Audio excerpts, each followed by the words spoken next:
Hi everyone, welcome back to Tattered Stitch Embroideries. It's been a while since we've done a video and we've been designing lots of new product and keeping really busy in the studio. Today I wanted to share with you our wrist lanyards. We've designed a new one and it is the Swirls and Snowflakes Wrist Lanyard, and we're going to be doing a really very quick and simple tutorial on how to put these together. So we've designed several of these wrist lanyards in recent weeks, and our latest one is the Snowflakes and Swirls Wrist Lanyard. That's the one that we're doing the tutorial on today. I did want to address the hardware. These are key fob bits of hardware that I found on Amazon. It does come with a crimping tool, and the width that we purchased is 1 1/4 inches in width, and that works with all of the different lanyards that we have created. That is our standard size, is 1 1/4 inch wide.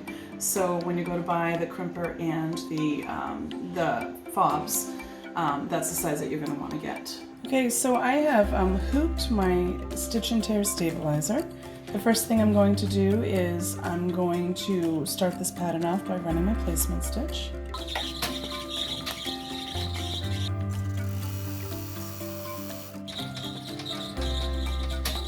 Okay, so the next thing I do, once my placement stitching is done, is I've sprayed the back side of my fabric with my basting adhesive. You can also use painter's tape, but because I wanted to get it nice and flat and I wanted to make sure it wouldn't shift at all, I sprayed it and then I adhered it. And next we're going to run our tack down stitch.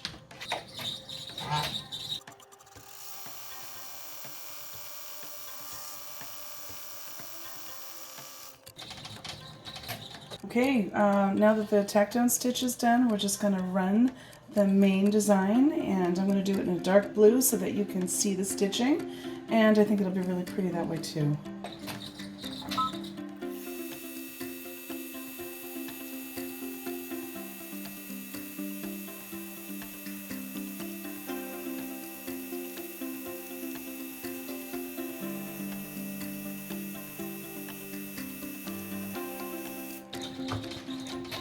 Now that our swirls and snowflakes pattern is done to the front side, I'm going to go ahead and I'm going to flip the hoop over and I'm going to attach my vinyl to the back side. I'm going to use my spray mount to adhere it down, and then I will tape it as well, and then I'll return everything back to the machine and I'll run my tack down stitching for the back panel. One thing I want to make note of is whenever I'm making these lanyards, I like to match up my threads for my tack down stitching all the way through to the final purl stitching that goes on top. With these, I like to keep it the same thread color so that nothing weird shows through, because you will kind of see the stitching underneath the purl stitches, and that's the last step. So I'm going to keep my tack down stitches white, and then I'm going to run my purl stitch on top, which is going to be white again.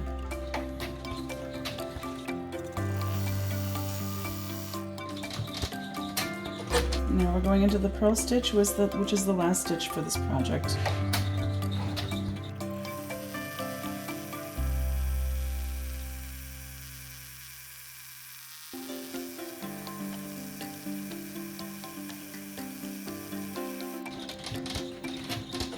Okay, so basically our lanyard is stitched out at this point. The next thing I'm going to do is I'm going to tear away my remaining stabilizer.